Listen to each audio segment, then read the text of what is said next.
Hey, buddy. Look who's back. Look who's back. I know. Hello, everybody. It's me. Everyone was expecting to see Haley again. Well, she's had a makeover. It's back to this. I will say we were talking about this before we went live when me and Lex were just in the room by ourselves in the back, that Haley did a wonderful job. She did an incredible job. And she is going to be, just to let everybody know, she is going to be the permanent guest co-host if either me or Lex or me or AJ are away. And she is going to help out. She's agreed to do that. So I want to say hi to Eli's in the room, who we had on last week, which was a fantastic show. We have Abyss in the room. We have, hey, I haven't seen this guy in a while. We have Chaz in the room. Howdy. Yeah. Chaz, how you doing, buddy? We also had Raymond in here. I know he's somewhere. He's there lurking in there somewhere. Yeah. There he is. Hey, Raymond, how's it going, buddy? So we got a lot of people in the room today. That's great. We have a great guest. We have a really, really good guest, and he knows it. I'm a fan of his. I'm a very, very big fan of his. It's Father Shawn Whittington, who just became a father, not with a baby.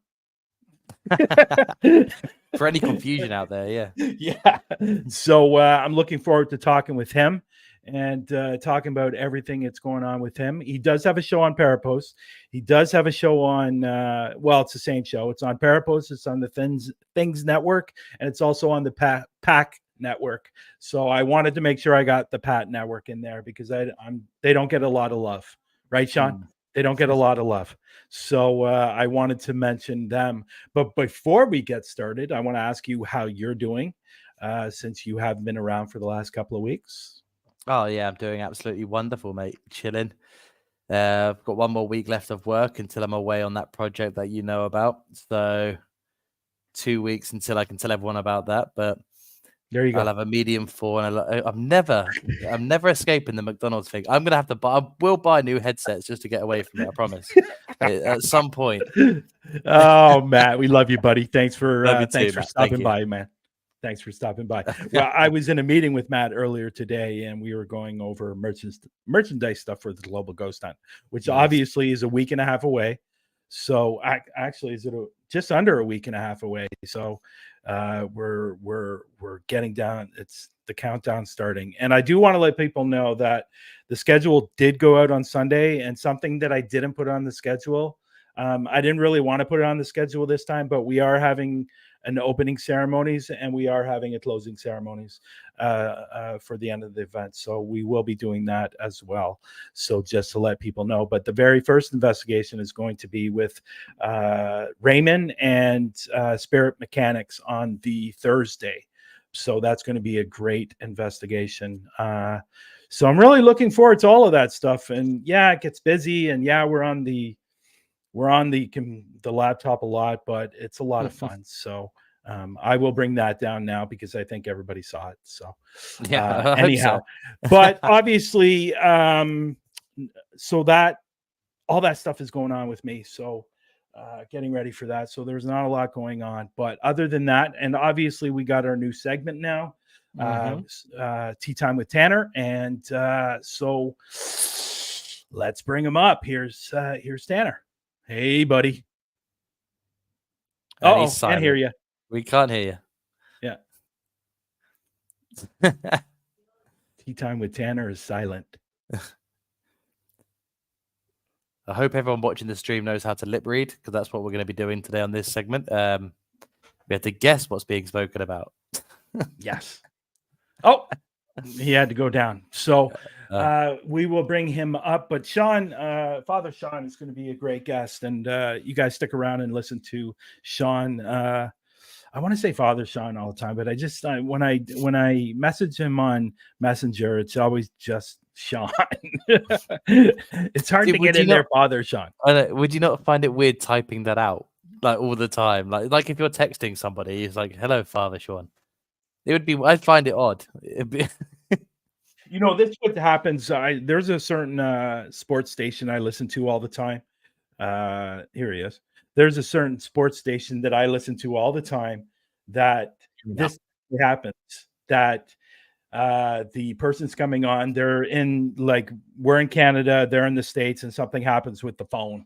So the producer ends up having to call them to get them to come back because there's something wrong with the phone. So that just happened right now with Tanner. We hear you, Tanner. Awesome. Are you there? Can you hear me now? I can. Yes, we Okay, can. sweet. Yeah. Every once in a while, there's like this cross up with it, but I don't know why that happens. Like before you guys came up in the back room, there was a delay. So I had to shut down my laptop and restart it, and then everything's been working fine. So obviously last week was great. That was your first one. And now Lex is here now for this one. And it was fun. It was a lot of fun. So generally, just for the new people in the room, that this will happen every week, or as much as Tanner can do it. He comes up and talks something about something about the show. Sorry, mixing up my words. And documentation of paranormal events. But back in 1882 or 1862, the Battle of Shiloh took place here in the U.S. It was part of the Civil War. There were heavy casualties on each side, and it ran from April 6th to April 7th, 1862 was the year. So as the soldiers were laying after the battle, they were writhing in pain, and some of them noticed at night that as they were waiting on someone to find them, their wounds were glowing, and it was like this greenish blue hue to the wounds that actually helped physicians and helped rescue personnel pull them from the field and treat their wounds. Doctors even noted that the soldiers who had the strange blue glow were more likely to survive. They had lower infection rates, and the wounds actually seemed to heal faster. And they didn't have an explanation for this. They tested, they looked for worms, they looked for what they were able to see. And for 150-ish years, there was never an explanation for this. It was just titled angel glow. So the soldiers were it was this one-time thing that happened that was this miracle that saved a bunch of soldiers' life. Well, in 2001, a high school student, 17-year-old Bill Martin, became interested after doing a tour on the battlefield. So his mother was a microbiologist. He started digging around and got a friend to take samples, and they started looking through the soil, looking through the water, and they actually found a bioluminescent bacteria. This bacteria breeds, and part of its reproductive cycle is infecting these microscopic worms called nanoids. And these nanoids were in the soil, and they came into contact with some of these soldiers' wounds, and like outside bacteria, these worms entered the wounds. Well, part of the reproductive cycle is it causes these nanoids to secrete an enzyme that glows like this weird blue-green hue, and that, since it's part of the reproductive cycle, that enzyme actually breaks down and metabolizes harmful bacteria that's harmful to the reproductive cycle, which actually saved the soldiers. So because someone thought it was important 150 something years ago to write down something weird that they saw that they had no explanation for, that was absolutely insane to talk about at the time, a 17-year-old kid got interested after a tour of the property, and along with his microbiologist mother was able to solve that mystery from the 1860s. So That's great. Right? And this is like, people ask, why do you ghost hunt? Why do you look into the paranormal, and what's so important about writing this stuff down? We don't understand what's going on today. So back then, there was this weird green glowing cut or stumps or whatever it was on those soldiers they couldn't explain. Somebody thought it was interesting enough to document that in a way that the story could be passed down. And because of that, we got an answer. Well, right now, with ghosts, with energy fields, with the world around us that we can't see. Studying that stuff, we're in the infancy, similar to what microbiology was back in the 1800s. They didn't have the ability to look down that low. They didn't have the ability to really study microscopic organisms. Scientists at the time even said that you were crazy for believing this stuff exists. Today, actually, a week ago, in Switzerland, they conducted another test with the Hadron Collider. And they're looking specifically for 17, for lack of a better word, particles that we know exist in the world and interact somehow with the world, but is imperceivable by humans. It's a type of new matter or a different energy type. And they're saying that there could be up to 17 of these things that we know exist and are part of our world, but we don't perceive them in any way normally. So that's happening today. We're documenting hauntings. We're documenting the strange things that we see. I wish that I'd be around in 200 years to see like what we call ghosts and some of the stuff that we look at in hauntings, how that's explained by the research that's starting today. Wow, that's interesting. And it reminds me, there's a location that I've been to a couple of times, and it just reminded me of this location. Apparently, and I haven't like, okay, so it's actually written down like like haunted.org. Mhm. That site, haunted.org. You can go to that site and you can find all the locations, and you can see their ratings on what their rating is for that haunted location. Anyways, Lions Valley Park is on that list. Okay. Apparently, what's been seen there is a lot of orbs. Now, what's interesting is the orbs are not only white, but they're blue, they're green, and they're red, which I find it just reminded me of that place. And like I saw orbs there, but they weren't orbs; they were fireflies. Mhm. But so I just wanted to put that out there. But apparently, in the book, a lot of people have seen that, like, have filmed down there, and they've actually captured orbs that are red, green, and I believe there's a few other colors too. And I looked up what does red mean, what does blue mean, what does green mean, and it's all different types of things. But it just reminded me of that location, and I was there last summer actually with another paranormal investigator. But you know what? That's really, really interesting that they figured it out and what was going on. But is there a possibility, like that's a long time from when it was first seen till now, that it's still happening? Like the same So thing is still happening? they're Like, testing right now. They want to find out whether the bacteria was in the area back then. But it's one of those things like science is saying that is the most likely explanation. We'll never be 100% sure without going back in time and saying that's what it was. But when you recreate it with that particular bacteria that exists, and as far as I can tell, only exists there and a few other places, it's likely that it was there before. But it's the same thing with orbs and with ghost ships. So they found a type of mirage. So light bending is very, very hard for the human, the way that our vision works to perceive it. When you have a high temperature of air that's bubbling over top of cooler temperatures, and it's happening at ground level or on the horizon, it causes light to bend, and it causes orbs, willows of the wisp, and most famously, this has been what scientists have used to explain ghost ships on the sea because it appears over the horizon. It's even happened a few feet away from someone where they believe they see like some sort of ghost or mist, but it's actually those two different air temperatures causing light to bend as the light's moving through it. That has been used to explain a lot, but at the same time, these are all hypothetical. This is all theoretical because you can't prove a negative. Wow, that's interesting. Lex, you wanna add anything, or are you okay? No, that's what I just said. I mean, I've never got a chance to use this expression before because I'm not really a major scientist, but like the idea that we are still limited by the technology of our own time, and to think of what we have now and we're still not going to be able to find stuff out for, like Tanner said, like another 200 years. In 200 years, paranormal enthusiasm will be out the window because someone will be like, well, this is what ghosts is. We've proved it now. We've developed this thing. And it's crazy to think about that we don't know. Yeah. Well, I will say, Tanner, if you want to, you can go over to TikTok. And there is a guy on TikTok that apparently is a time traveler. So you can go over and talk to him. There's like 90 and see if he'll go back there for you and collect the sample and bring it back.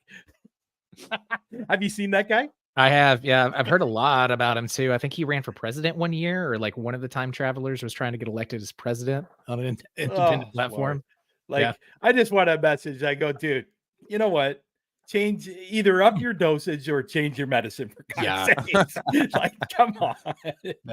But no, but the interesting thing is people follow him and actually are asking him questions when he's live. Like, what happened in this year? I go, people. Yeah. People, what's wrong? Say that, but at the same time, we're three dudes who hunt ghosts. So. Well, that's different. This is a guy saying that he's actually from the future or from the past or wherever he's from. It's just like, okay, buddy, dude. Yep. Up your dosage for God's sake. Anyways, but other than that, before we let you go, I want you to talk about your new page that you're starting, so everybody is aware of it. And it's great. So the Ghosthunteradvice, the podcast, the RSS feed, and syndicated episodes are going out to Apple and Spotify and all of those places again. So the podcast is running. With that, I've ran this podcast since 2019, 2020, somewhere in there.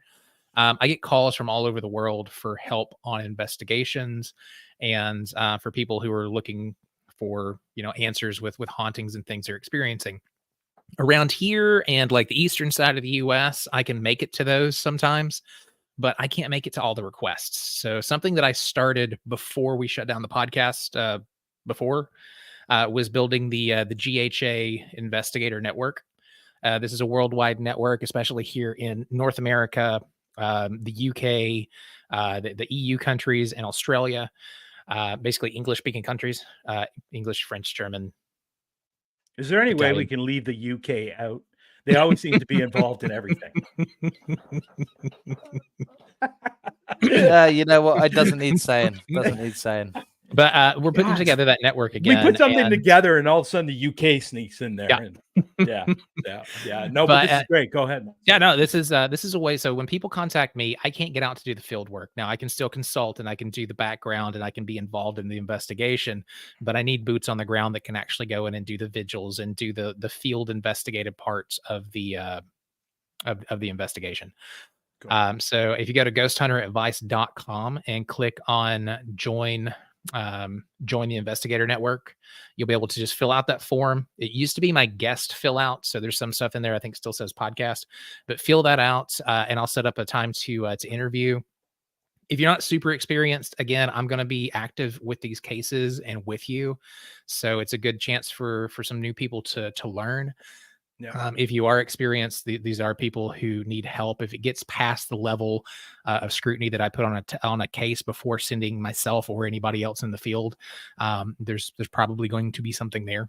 So so if people sign up, they can, and if you happen to have a location that needs investigation and they're in that area, there you go, folks. It's perfect. It's perfect. And now, just make sure that you put United States, Canada, and then, put some other weird country and then put UK there.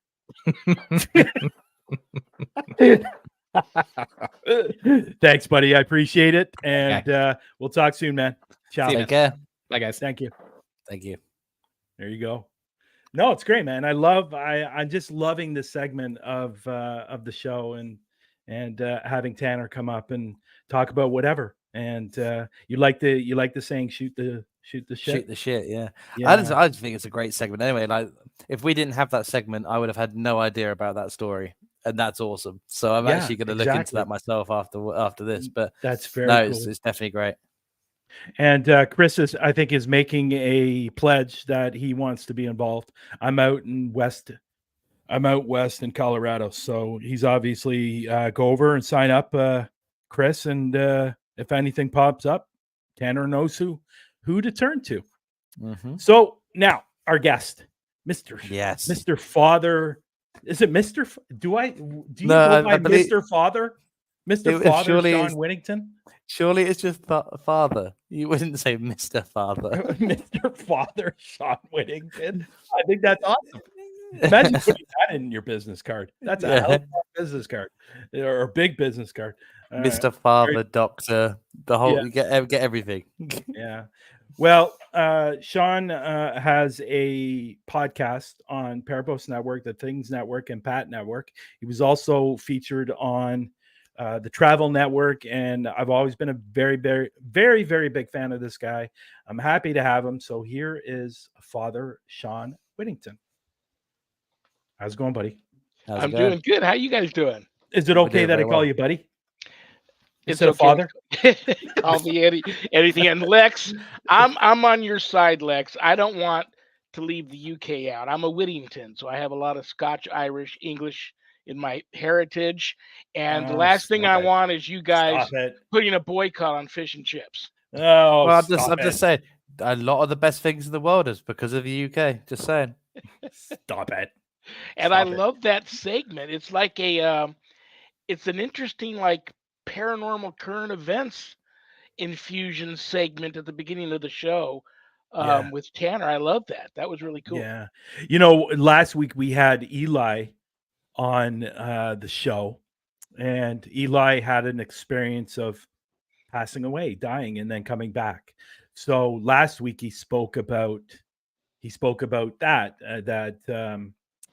from a book or from an article or something like that. So, but that was really cool, and this is going to be a really, really good segment as we go along.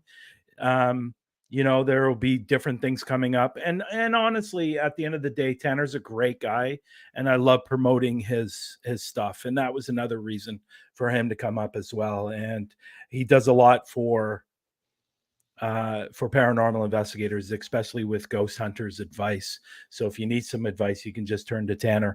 And I will let people know his emails are in the description. So if you want to write him an email about maybe a location that that needs some help, then send him an email, and he might get an investigator out there. So anyways, Lex, you want to go for it? You want to start, or Yeah, since you've been away for a couple of weeks? Yeah, let's hand it over to the one from the UK. Thanks, Brian. Well, I will say about the UK stuff. My last name is Irish.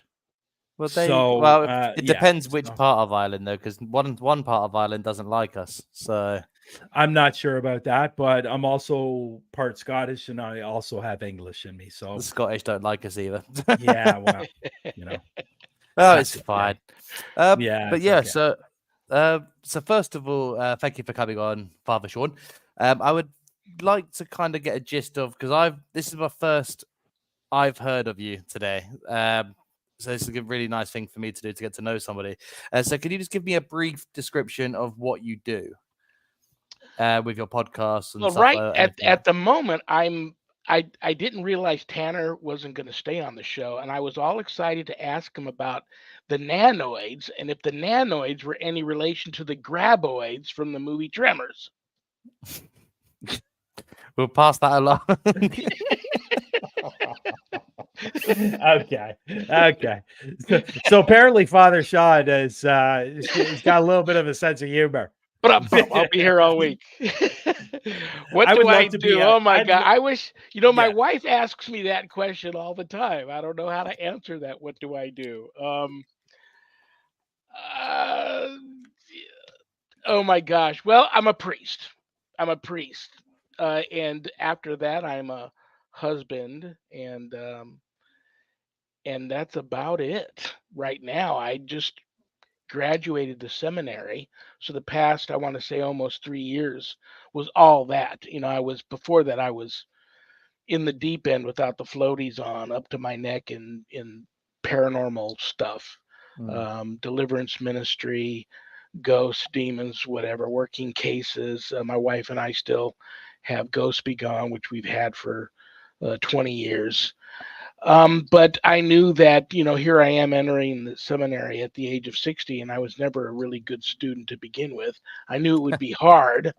So I knew if I didn't just, you know, temporarily turn the page and everything and just concentrate on that, that it would be very difficult. So I'm just now getting the chance to take a nice big deep breath in and kind of regroup and to start working cases again, all kinds of cases. That never goes away. And so I just do a little bit of everything. First and foremost, I'm a priest.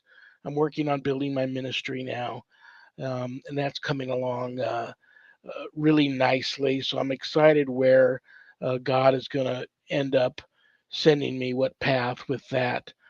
But then after that, I've been involved in the paranormal research field for so long now, and my wife is still very involved in it. I'm going to just continue to probably do a lot of that also. Yeah, Oh, wow. you're into demonology, are you not? Or are you involved with that somehow, or are you trained on that? Because I believe you are, aren't you? Well, I was an ordained exorcist through a Christian university for many years, and then I entered the Catholic seminary, and so now I'm just a priest, an ordained priest. But what I plan to do is reach out to my bishop and say, what's next? I honestly, I was on the fence if I was going to continue um, the exorcisms. Yeah. That takes a toll on you. I've been there, done that. I've experienced a lot of things. My wife and I both, but mostly her, survivor of an extreme demonic attack, which almost took her life. And so it's a very scary, for lack of a better word, business to be in. So I was on the fence after I got out of the seminary and became a priest if I was going to continue that. And so the wife, um, she's not on me all the time about it, but she's like, she believes also, and many colleagues of mine in this field believe I've been given a gift uh, to do that, and that's where my talents are and my skill level is with that. So I probably should.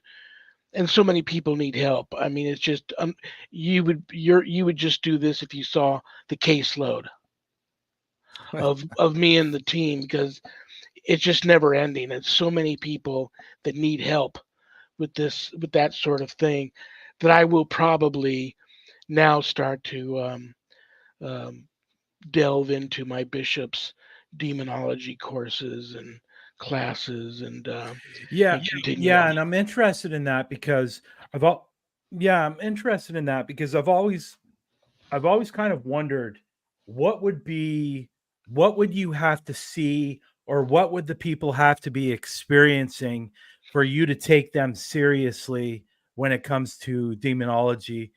Because obviously there's a lot of people out there and they think, something moves in their house and all of a sudden they have a poltergeist. So what are some of the parameters that you look at, or your team looks at, that you go, okay, well, this is serious and we need to go there and help these people?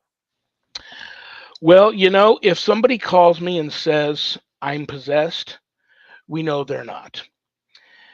And having said that, one of the first questions we have to also ask after that, because a demon's never going to allow the host to reach out for help like that and say I'm possessed. Wave the red flag and say that. So we know that 99.999% of the time, a person that reaches out to us and says I'm possessed, we know they're not. Having said that, we also have to ask them if and many people lie to us, and we don't find out till further along into the investigation that we've been lied to. And sometimes I think people don't so much as lie to us as they're just a little maybe embarrassed or scared to tell us the truth about certain things for fear that maybe we will back out and not help them. So the moment we find out somebody's been dishonest with us, our hands are tied. We're almost obligated, legality wise, just to back out of the situation. But we know that if a person has been clinically diagnosed with a mental illness and under the care of a physician and on medications, I'm not saying that I haven't encountered many people like that that still didn't have a demonic issue. I have, but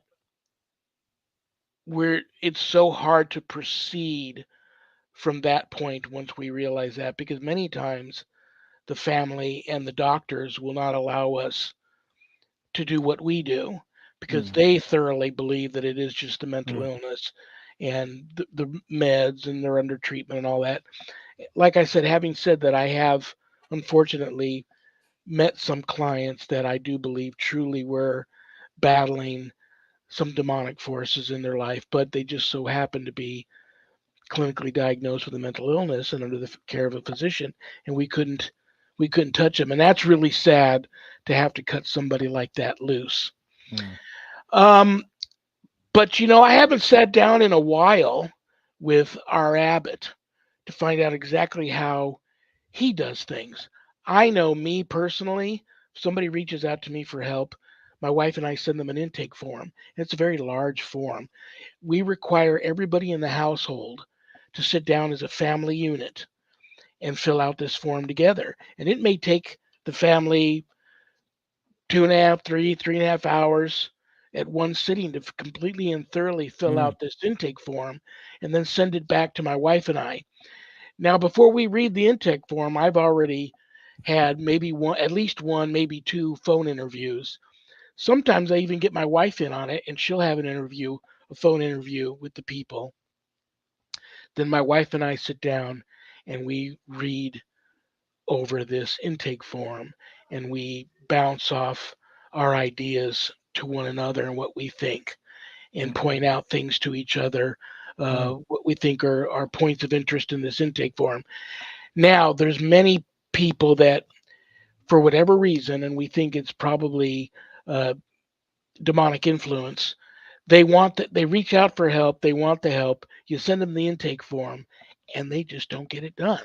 For some reason, they just don't get the form done. Again, we have our rules, and we usually don't proceed until the people get this form filled out and sent to us. By this time, if everything goes as planned, I've already had a couple of interviews. My wife has had an interview. They've filled out the form. They've sent it back. We've read the form. There's no doctors we have to deal with. It seems like the family is all on board with, where we're coming from. My wife and I will discuss what our next move will be. And usually if I physically go there, I have an uncanny gift of discernment from, um, the Eternal Father, that I can go to these places and pretty much, from what I see and what I feel, know if they're truly being targeted by the demonic, if their home is or property is infested, if somebody's under extreme oppression, God forbid, possessed. And now we're dealing with another phenomena, which is very scary, called complete integration, where we believe some people are possessed and their condition goes for so long without getting any help, that eventually that soul in there is moved aside and the unclean invading spirit takes over that vessel. So now you have, a person walking around, eating, breathing, talking, going about their business like a normal human being, but it's a demon.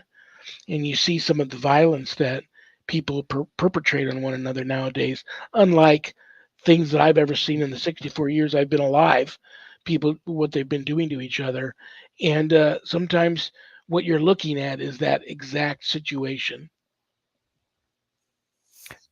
Yes, I mean, you've definitely got a very, very big process there.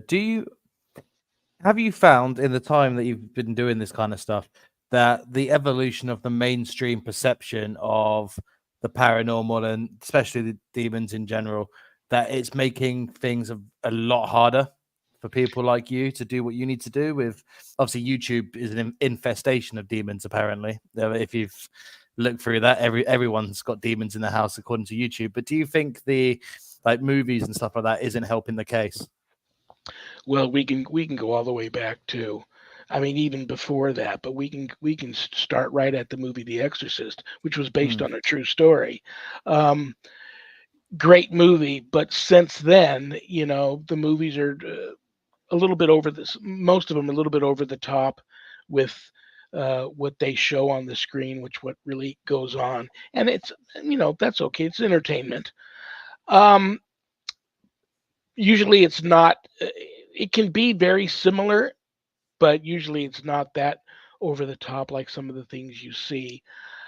And it doesn't bother me Conjuring because I over the know it's top. entertainment. Well, The Yeah. Conjuring is an interesting story because if you talk to the woman who wrote the books, I believe it was 3 books, and her name escapes me at the moment, but the woman who's like one of the surviving daughters from that family, she'll be the Perron. first to tell you. Can't Yeah, recall her first Andrea name. Perron.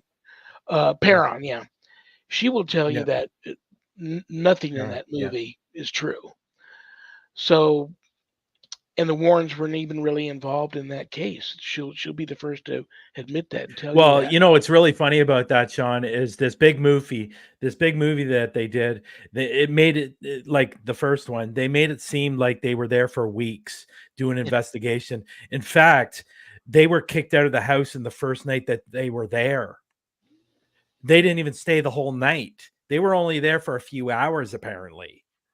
So that's what blows my mind about the movies, the movie The Conjuring, because when you're watching the movie, it just, and like I said earlier, it made it seem like they were there for like 6 months, like 2 months or 4 months, but in fact they were only there for like 3 hours or 2 hours.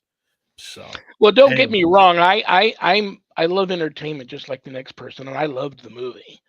But you have Oh you yeah, have of to put course. it into perspective and know that it's just entertainment. For instance, like in exorcisms, I personally have only seen levitation one time. A young girl who was possessed, who was she couldn't move, but in her wheelchair, I saw the wheelchair levitate and move around and do things on its own.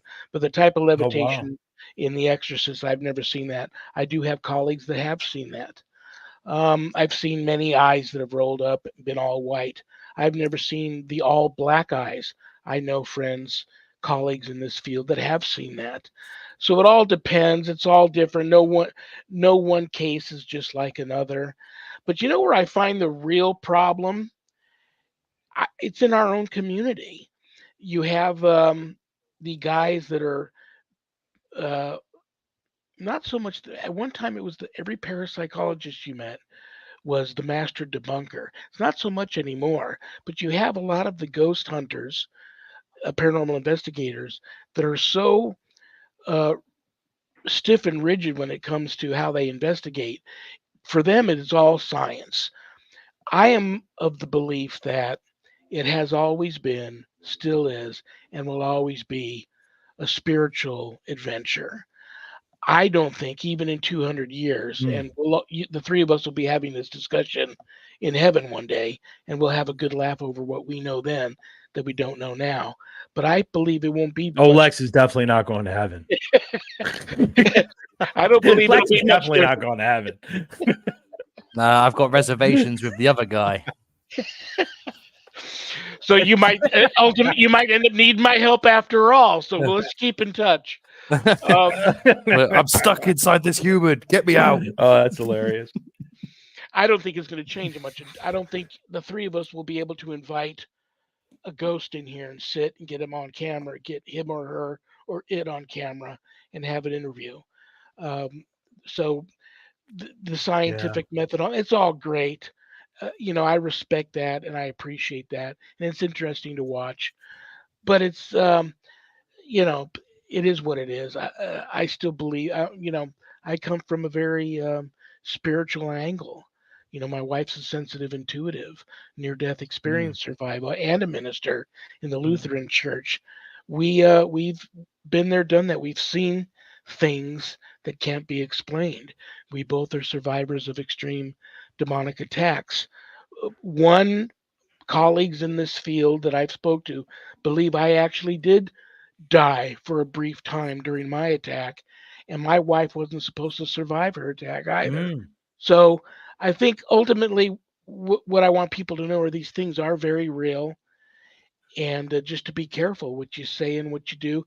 Right now, we are just the majority of our clients are ghost hunters, believe it or not, that have don't have proper training, and they go out to do what you guys do, and Yeah. they are at the wrong place at the wrong time, say and do the wrong thing, provoke the wrong thing, and now they've got a Mm. severe attachment or worse, and they're reaching out to us for help. And another thing we run into is people reaching out to us for help, but once they realize the angle you're going to come from, what we need from them in order to help them, they're not willing. I don't understand how a person could be literally almost at death's door, hanging over the edge by their fingernails, looking down at the abyss, and they know that there's something they can't see trying to kill them or kill other people in their family, and their life is totally turned upside down. But now, when you realize there's things you need for them to do that are, for lack of a better term, very religious based, a lot of them don't want to they just don't want to go down that road. Now that's 50-50. Some of that is the influence of the demonic preventing them from doing that. Sometimes it's just the people like, well, no, I don't believe in God, so I can't do that. Well, I Mm. appreciate that, but you did reach out to me for help, and if you don't believe in God, you know, you, who's going to help But you with this what? is what. Sorry, yeah, sorry to cut you That's off, but I was tough. going to say this is what bothers me a little bit. Is like there's a saying that I say, and it's I like to say you can't believe in one without the other. So if you're believing in demons from coming from hell and they're Satan's army or whatever, they're his beings, then by definition of the belief system, you have to believe in the other side of it, no? Because Absolutely, but you'd be that's the way surprised how I've many always seen people it. don't. Yeah. You'd be Yeah, surprised. because I get challenged all the time because I talk about Yeah. I've got a big fascination with demonology and stuff. I've got textbooks of the stuff in my room over there because I was studying it, and the amount of people when I told them what I was doing, they'll be like, yeah, but you know that they're not real. But I was like, but you're religious, so you believe in the heaven and hell thing. And they're like, well, yeah, I do. I was like, so why are you having a problem with this one? I was like, clearly, like you've said it before. You have these connotations in your own belief system. So if you can't take one without the other, and it always baffles me when you come in to help people and you're going to use a religious approach, because the reason why they've asked you for help is because they know what side they need to go to help them with the evil side, but then they reject it. So it's a really confusing manner when they start conflicting their own belief systems into it, which is it baffles me. And then when Yeah. after There you've is helped, there's a question here. Yeah. Sorry. Go ahead, Sean. Go ahead. Go ahead. Okay. So we do have a couple of questions in here. We have one from Paranormal Consultant. That's Matt Barron. If someone wants to start in the ministry field, where would be a good place for them to start? It depends on exactly what he means. If he means becoming a minister or a reverend or a deacon or a priest, and he wants to once he becomes that, he wants to go into demonology and exorcism and do that. Then he has to contact a church, like even the Church, United States Old Catholic Church that I'm attached to. We have a vocations director, and you would contact her, and you'd have a nice long talk with her, maybe even our abbot. And if they feel that you're being called to that, then there's there's quite a long road to hoe to get to the point where you're actually starting to be trained as an exorcist. And I'm here to tell you, by the time you become a priest, you may go in thinking that, but you may not feel like doing that at all by the time of your ordination. So it all depends on if you're truly being called to this field. It's where God is going to steer you and what path he's going to put you on. If you just want to start a paranormal team and specialize in helping people doing that, you're going to need somebody on that team that does what I do. You're going to, or you're going to just be reaching out to somebody like me to help your clients, because you're just going to make things worse. So you need to have somebody on the team, at the very least a demonologist, who can go in there and recognize the signs and determine if that's probably what's going on, and then reach out to somebody like me. But if you want to just start a ministry, you have to contact a church and introduce yourself and say, this is what I'm interested in doing, and then see where the vocations director steers you at that point. Awesome. Wow. So I have another question here from Nicole. I heard exorcisms can be that extreme, like in movies, or is that like in movies? Is that true or no? Yes or no? Yes. I'm just going to throw out yes, because I've seen some things that are just like in the movies. Um, when you're standing in a home and all of a sudden, all at once, every single door, cabinet, closet door, window, all of that in the house at one time is opening and slamming, the noise can be deafening.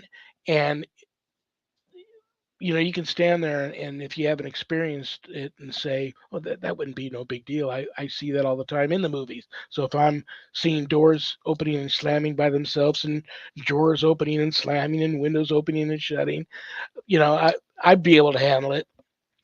No, you won't, because there's so much more going on that can be so deafening that you can't even hear the person next to you speak.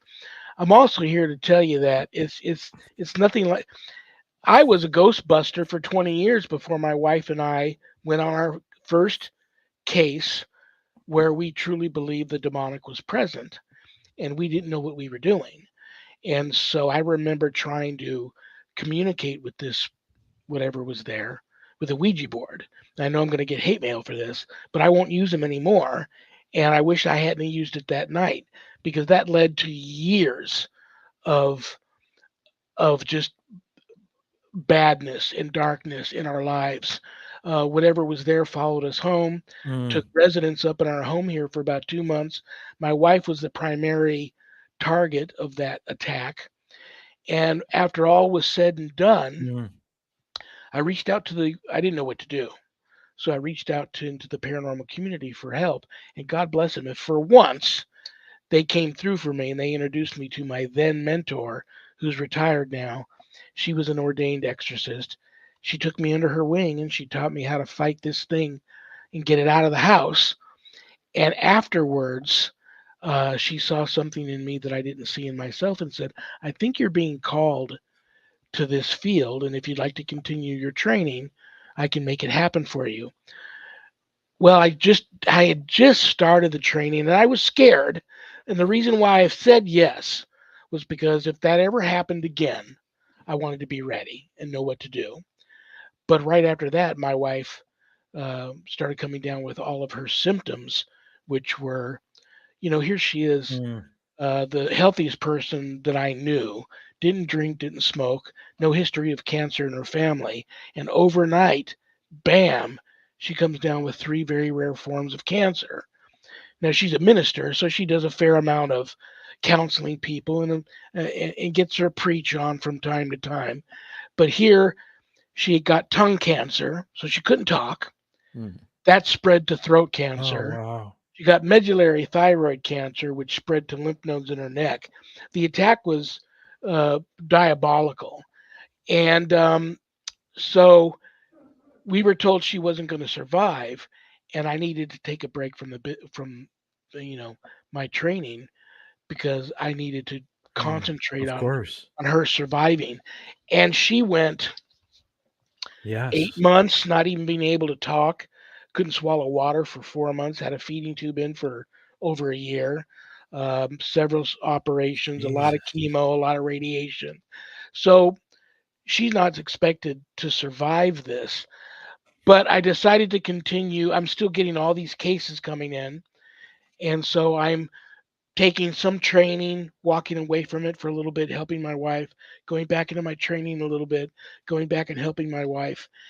And long story short, it's one night, And I was 100% convinced that I'm going to wake up that morning laying next to a dead woman, that my wife wasn't going to survive because she was having one of those Wow. kind of nights. And I'd remembered my mother had done something many, many years prior to that, and may her and my father rest in peace.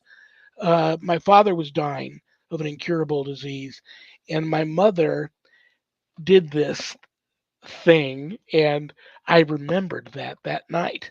And so I decided to drive to this all night prayer chapel. I didn't worry about my wife because I had two big mastiffs sleeping in bed with her.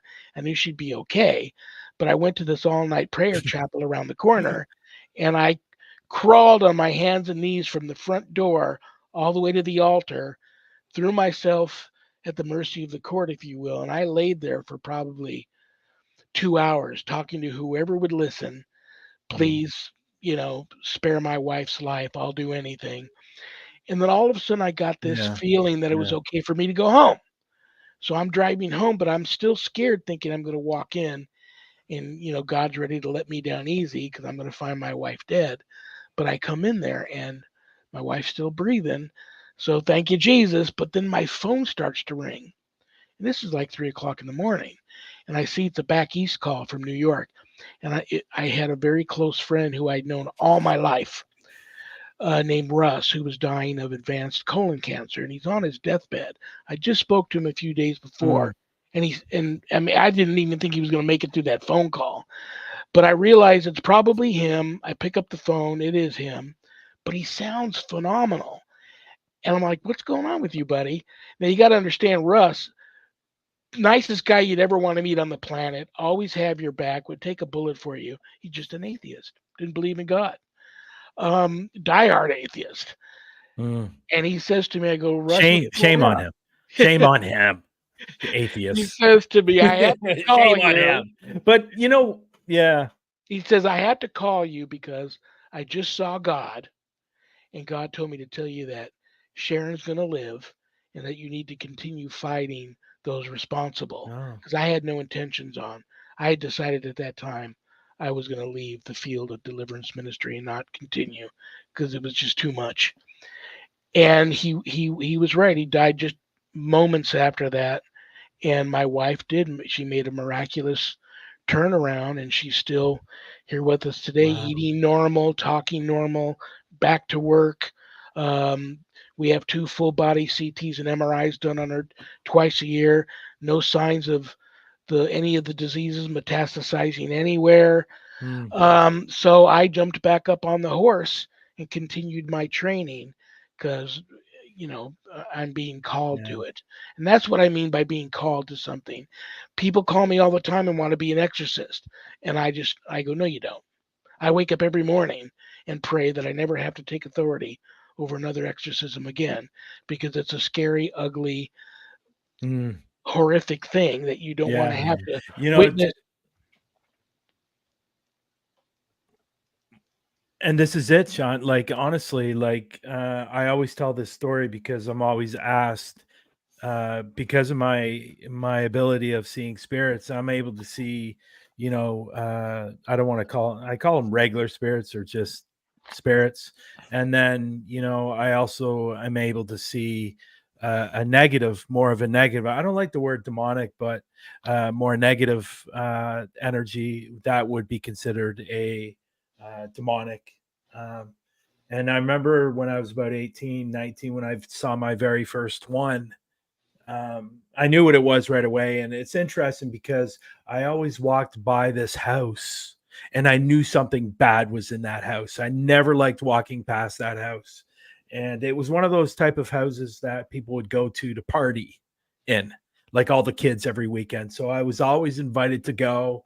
I never wanted to go. And finally somebody convinced me to go. I was walking up to the front and I knew right away what was going to happen. And so I walked in and there it was, floating around the room like it owned the room. And obviously I did not want to be there. And I think I stayed like 10 minutes and I said, listen, I'm not staying here. My buddy stayed and he got severely scratched. And it like it was so severe that he got so sick, he almost died. And this guy wasn't a big guy to begin with. He was probably 100 pounds soaking wet. And he lost like 35, 40 pounds in a matter of a couple of weeks. And Wow. the doctors had no idea what was wrong with him. Nothing. They knew nothing. And all of a sudden, bam, it was gone. And he started getting better. But he was on the brink of dying from this stretch. Like, obviously at the time he didn't know if it had something to do with the stretch, right? But I don't think people realize how serious it really is, because it is. And you get all these ghost hunters and all these people on YouTube saying, "Oh, we found a demon," or "It's a poltergeist." I think if they really knew if it was a demon, I can guarantee 9 times out of 10 they would not stay. Like, if I see it, and I've seen 5 in my life, and that's a long time, that's a long span, and so you don't see them every single week. But if I see one, I don't stay, I leave, because 1, I'm not trained on how to deal with them, and 2, I like my life. And so, but this guy almost died. So my point to all that is, I was thinking about that when you were talking about what they could possibly do, and it's serious. And I guarantee there's somebody in the room right now is not going to like it if I say this name, and that's Mr. Zach Baggins. If he was really encountering a demon, I guarantee that guy would be sitting in a corner sucking his thumb, not knowing what to do, because it's serious. It is really, really serious. And it's just a story that I wanted to share with you. And because of you bringing up all that stuff on how serious it is and stuff like that. So I think a majority of the ghost hunters out there, I think 95% of them would know, they wouldn't know what to do. They wouldn't know how to handle it. They wouldn't know how to get rid of it. Nothing. So these people that are filming going, "Oh, I saw a poltergeist, I'm going to go in there because there's something demonic in there." Yeah, okay. You like your life or you don't like your life, go ahead, because I'm not following behind you. So, but, and I think Lex has a little bit of a story that I truly believe that he did encounter one when he first started doing investigations. And you know the story that I'm talking about, Lex. Yeah, I wasn't even investigating then. I didn't believe in it back then. I started looking into it after what I saw. Yeah. I don't want to go. If you're interested in hearing about it, Sean, I've got a video on my YouTube channel about it. I am. You need to let me know where to go and watch that. And what I want to say to you, Lex, is you seem like such a nice guy, and you talk about all those books. And I'm not telling you anything you don't already know, but there's a lot of even studying that stuff and having books about that stuff draws a certain amount of negativity towards it. So just be very, very careful. And I don't really know where you are on the if you have a particular religious belief system in place or not, but just be very careful, because even studying that stuff can make you a target. I'm fortunately very, very lucky that I'm very good friends with someone who works for the church. And that person has been looking after me for the last 4 years of investigating. That's great. That's great. Yeah, so they look after me. But yeah, I'll send you, after we finish here in the green room, I'll send you the link to the video. But I'll give you a brief description of what I saw. So I don't know if you'll recognize it for anything, but essentially what I was looking at, it was about 7 foot tall of black mass, and about a third of the way down from the top was yellow and red eyes, clear as day, looking at me through the mass. And that's what I saw. And then I booked it out of there as quickly as I could. That sounds like you saw a demon. I'm even a couple of the episodes on Eli Roth Presents the Legion of Exorcists, which were 2 of the stories of mine that they featured. One was called Black Mass. which I encountered. And then there was the one thing they didn't put in the story was I either saw it like a actual black cloud or like a swirling black little tornado, or I actually saw it as a solid 3-dimensional human figure, as if somebody had stepped into a vat of tar and got back out and stood there in front of you, just black as blacker than the blackest night, dark figure, human figure. And I get a lot of people reaching out to me for Brian, you talk about illness as your friend. It reminded me of a lot of people that reach out to me now. I had a dog that got when I was really, up to my neck in, bad cases and working a lot of them. My Mastiff one night, just like that, gets violently ill, won't eat, uncontrollable projectile vomit, uncontrollable projectile diarrhea, can't move, won't get up off the floor, all swollen up like he's having a allergic reaction to something. And I'm a veterinary technician by trade. So I rush him to the all-night emergency, animal emergency. They run all these tests on him and they can't figure out what's wrong with him. I call my mentor, and this is right on the heels of a lot of things going on here in the house. I'm like, could they be attacking the animals? Well, they go after the children and the animals. So when I investigate a place, I tell the family to get the children and the animal out of there. But she said, go into his kennel and look around and she called it a demonic calling card. She says, I can't tell you what it's going to look like, but when you see it, you'll know it. So I go, sure enough, I go into his kennel. I start picking up blankets and pillows and looking around. I find this thing that's about the size of my pinky. And it looks like a piece of wood, but when you touch it, it felt like putty, hard putty. She said, get that out of the house right now, bind it and bury it in the ground, burn it, put some holy water, holy oil on it, cover it back up. So the dog brought it in. Did the dog bring it in? No, it was placed there. And as soon as I got that out of the house, my dog jumped right back up. Swelling went away. Started eating, stopped vomiting, no more diarrhea. Had a complete turnaround. Wow.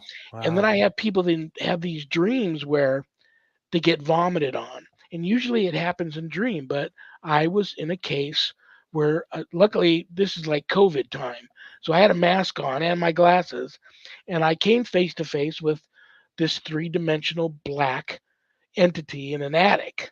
And it was waiting for me perched at the top of the stairs or the ladder. And when I poked my head into the attic, it vomited in my face. Literally, physically, I had this black vomit on me. And we refer to that as demonic venom. And if you ingest that, most likely you will get so violently ill, you will probably end up passing from that. But usually that happens in a dream state. A person will dream that something mounted them like the old hag and will hold them down and vomit. And that's where the possession takes place, because they're then entering them. See, there's so many things we don't know. As much as we do know, there's so much we don't know. And you just have to be very careful, because it just takes one really bad slip up on your part in dealing with these things, and it may be something you can't come back from. I mean, other than see, it's interesting. Sorry, Lex. Yeah, sorry, Lex. It's interesting because when I see something that, again, demonic, mine is a black translucent smoke that moves around a room really, really slowly, like it owns the room. That's what I see when I see something negative like that. So sorry, Lex, I just wanted to say that before I forgot. No, that's right. So I was going to say the scariest thing for me about it was, well, one, what it looked like when I was looking at it, because I must have looked at it for about, I think I turned around within 4 seconds. I think it took me a second to see what I was seeing, and then I turned around and ran. But what struck me is because when I sent you the video, you would know about this, but it jumped behind me, and that's what alerted me to something being there, was the weight of it hitting the ground that we were in. And I was by myself at this point in time. My friends were by the entrance waiting for us to leave. But where the window was, what I initially heard banging on, they're really high up. It's an old hospital asylum place, the medical center that was closed down. And the windows are ridiculously high up for some reason. And I was hearing banging on there. So I was like, oh, it's probably security. Just keep walking forward and don't turn around. And then I heard something drop behind me, and it sounded really heavy. And that's when I turned around and was faced with the way you said that, it was like a black cloud, but it was the darkest of black I've ever seen. It was like I could have seen it in a black room because of that pigment of black that the color was. So like, yeah, just the sound of it also scared the absolute life out of me, because I couldn't process that whatever I'm looking at, I can see through it, relative to a degree, but it made it sounded like the heaviest dude on the planet jumped down from a ledge. Like, it was so weighty. I could feel it on the floor. So I think that scared me about it as well, which piqued my interest a bit, because, know your enemy, right? I think if you learn about it, you're not going to be as afraid of it. So, you'd say that. I mean, I never went back to that place. Even after I was an investigator, I've never gone back. But I researched it, and they've rebuilt the land it was on, because they were demolishing it while I was there. So it's now been rebuilt to a residential area. So, God, do you mind me asking what part of the UK you live in? Oh, I hate to. So I live in Milton Keynes at the moment, but I was not living here when it happened. I was living towards near London at the time. Are you anywhere near Shropshire? I can see I know where it is. As you see how far away I am. I think it's closer towards Wales, the border of Wales. Anyway, in Shropshire, you have Whittington Castle. Yeah. I always refer to it as my family castle. I'm going to storm it with some clansmen one day and take it back. And then there is actually County Whittington, Whittington Moor, the villages of Old Whittington and New Whittington. And I've had friends go there and say, everybody there looks like you. I'll have to have a look. I live about 2 hours away from there. Give or take. Wow, that's great. Well, you know what, Shawn? I hate to say it, but we're out of time. This show went so quickly, and I'm sure Lex is going to agree with me. We would love for you to come back, and we can. I'm sure we can talk for another 2 hours. But I think, would you agree, Lex? I think we need to have Shawn back. Oh yeah, of course. And then I love this side of the side of the conversation. So absolutely. Anytime you guys. Yeah. So, and Lex, I've already had Brian a couple of times on my show. I'd love to get you on my show. The thing is, I know that my Monday show is not good for you because you're like 8 hours ahead of me. So that would be 5 p.m. here is 1 a.m. in the morning in the UK. But my Friday show is at 2 p.m. Pacific, which is on a Friday, 10 p.m. on a Friday night. And if you're not out pub hopping, throwing back a bunch of pints, I'd love to have you on my show too. Or he's actually working at the pub. I am. He's actually working at the pub. You might, if you get well, I don't need to answer for you, Lex. You can answer. No. Well, I was going to say, I'm awake late all the time anyway. So even if you wanted me on the Monday, I can easily do it, because when I finish work at 11:30 p.m. my time, and I'm home before 12. Friday at 10 p.m. in the UK is bad for you because you're working. I'll probably be at work, yeah. So I have to work out a Monday. And right now I do the second Monday of every month and the last Monday of every month. I only do 2 Mondays, but I do all Fridays. So I'd have to pick out. I can still, depending when we can plan it, I can try and do it for a Friday as well. Well, what I've done, I've sent you a connect on LinkedIn. You can message me through there and we can come up with a date, and I'd love to come on your show. Alrighty. Sounds great. And I'll come back anytime you guys want. Yeah. Fantastic. It was, you know what, Shawn, like I said a few minutes ago, I definitely want you back because we have so much more to cover. I want to cover about your podcast. I want to cover about the TV show you were on, and there's so much more to cover. So we'll do it. We'll definitely do it down the road, Absolutely. and set up a time for you to come back on. But I want to say my thank yous for coming on today's show. It was really informative, and it's really, I enjoy listening to you, and that's why I enjoy your podcast, because your voice is just very easy to listen to, and continue doing good things, man. Continue I doing try, good man. things, and And I've added you we'll both to definitely my talk prayer soon. list. Lex. So I will pray for you guys. No, Oh, thank you good, so good. much. Thank you, thank you. Maybe Well, there's a way up.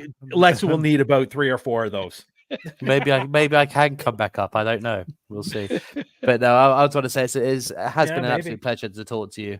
But what's been nice as well is that I don't think we've had someone who's an official for a church on before either. Have we, Brian? No. No, I don't think No. so. So that was really cool as well. But no, it's been a pleasure to talk to you, and I can't wait to speak to you on your own show, and I can't wait for you to come back up on here. So I want to thank you for giving us your time. I've sent you a request on LinkedIn. I'll send you the video that I was talking about via that, so you'll be able to see that. Cool. Very cool. And then we can talk about that. But I want to say thank you so much, and keep doing the great work you are doing. I'm sure the big man upstairs is loving you. Well, you better be. But do you think sorry, Lex, do you think God is a fan of podcasts or vodcasts? I think we will probably be doing a show similar to this in heaven one day. I bet he's got his own one up there.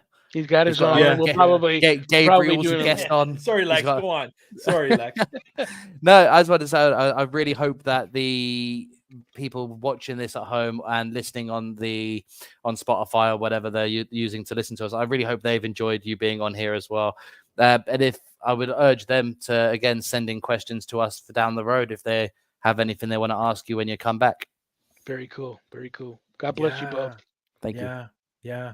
Very cool. Thank you, Shawn. Have a great rest of the day. All right, guys. I'll see you later. Take care. Thank you. Thank you. Wow. That was great. And one thing about Shawn that I love, he's really a great talker, and he's got so many, he's been in the field for so long that and it's true, we could probably speak to him for another hour, 2 hours, 3 hours, and easily. So we'll definitely bring him on again. And I did want to say something to him before he left, but I'm going to send him the message. Matt wanted to ask him something again, but I will send him that. So, but I'm glad you're back. You won't be, but that you're in good hands, or would it be good hands, or I don't know. My spot's in good hands. You got somebody who's going to take over that's doing. Well, yeah, you got somebody who's going to do a good job if you're away, or if I'm away, and you two can take it over, right? So yeah, so I mean, it's not long until. But I want to thank everybody that came in the room. Yeah, I know, and but you're gonna have to do a show when that happens to tell everybody your surprise. Oh yeah, I will do. Cool. Yeah, and I will tell you, during that whole show, or when Shawn came on, there's been a huge delay at my end, and the static is really, really bad at my end. Like, you guys sound like robots. Well, that's because you got the devil in you, Brian. I don't know what's going on. Yeah, well, I don't know about that, but thank you. But again, I want to say thank you to everybody in the room that came in and asked questions. I'm glad you were here to share this moment with us, and everybody listening on to the podcast. Please, if you can, follow us, download it, share it out to your friends. We don't say that enough, and we should be saying that more. But I want to thank you as well, Lex.